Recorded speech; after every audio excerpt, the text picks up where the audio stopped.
Lancelot était un valeureux chevalier au temps du roi Arthur. C'était d'ailleurs le premier de la table ronde, pour ainsi dire le meilleur. C'était un homme élancé et charismatique. Il était un des meilleurs combattants, pour cause de ses nombreuses qualités et capacités, telles que vaillant, courageux, audacieux, valeureux, courtois et encore bien d'autres. Durant toute son existence, aux côtés du roi Arthur et des chevaliers de la table ronde, Lancelot accomplissait de nombreux duels, batailles, exploits et découvertes. La plus grande épreuve que Lancelot ait dû affronter est le passage du pont de l'épée.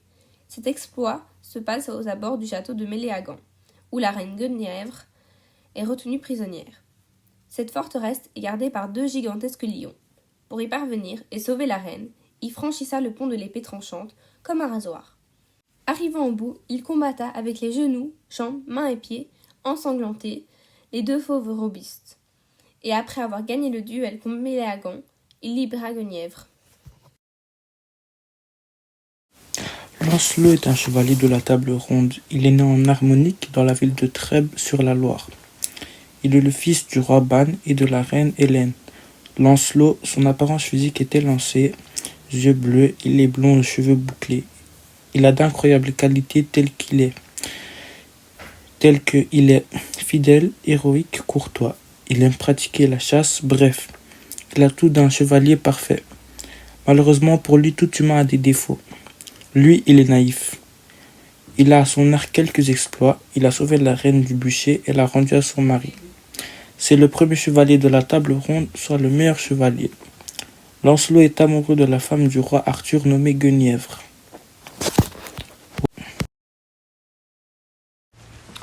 Je vais vous parler de Lancelot.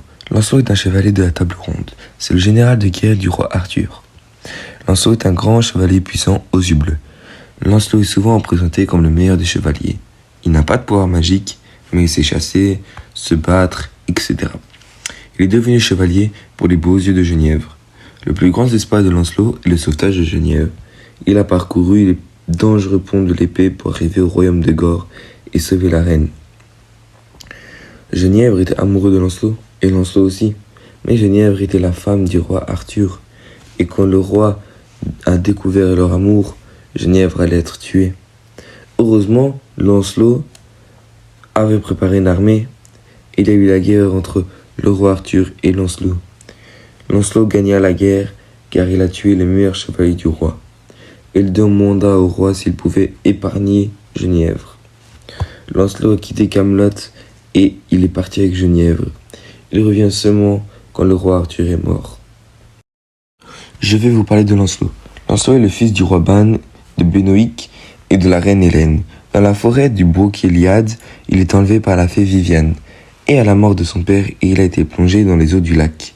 Au fond du lac se trouve un palais enchanté. Viviane choisit Lancelot et lui offre une éducation enrichissante pour chasser, combattre, pour la musique, la courtoisie et la noblesse d'esprit. Quand il a l'âge d'affronter le monde, elle le ramène à la cour du roi Arthur pour qu'il connaisse la vie des chevaliers de la table ronde. Quand il arrive là-bas, Lancelot croise la reine Guenièvre. Pour ses beaux yeux, il devient vite le chevalier favori du roi, qui le sert plus fidèlement possible malgré son amour pour la reine. Les sentiments sont réciproques. Les prétendants ne manquent pas pour Lancelot, mais son cœur ne bat que pour la reine. Les exploits de Lancelot du Lac le ramènent toujours auprès de la reine Guenièvre. Grâce à son pacte de son ami Galéo, qui l'aura combattu, il rejoint la reine Guenièvre en cachette le plus souvent possible. La reine a été enlevée par Méléagant et amenée au royaume de Gore. Personne ne revient jamais de là-bas. Lancelot se lance dans l'aventure pour ramener Guenièvre au roi. Pour la sauver, il accomplit des actes héroïques. Il doit monter sur une charrette, c'est un signe de faiblesse dans l'époque médiévale. Il laisse son ego de chevalier de côté pour sauver la reine. Le roi Arthur finit par voir Guenièvre et Lancelot. Lancelot doit s'enfuir et laisse la reine Guenièvre face à ses propres morts. Et c'est à la mort par le bûcher. Quand elle s'avança vers le lieu de sa mort, les chevaliers arrivent. Lancelot est le chef. La bataille fait des massacres entre l'armée du roi Arthur et Lancelot. Lancelot sort vainqueur de cette guerre en tuant Agravin, Gareth et Gauvin. Ce sont les meilleurs chevaliers du roi. Et il demande au roi Arthur d'accepter son erreur et de laisser la reine Guenièvre saine et sauve. Lancelot est un chevalier de la table ronde. Il est né en Harmonique à Trèbes, plus précisément. C'est le fils du roi Ban et de la reine Hélène. Physiquement, il est grand de taille, yeux bleus, il est blond aux cheveux bouclés. Ses qualités sont fidèle, héroïque et il est très vaillant. Comme défaut, il a la naïveté. Ce qu'il a accompli comme exploit. Il a sauvé la reine du bûcher pour la rendre à son mari. C'est le premier chevalier de la table ronde, ce qui est un gros exploit à cette époque-là.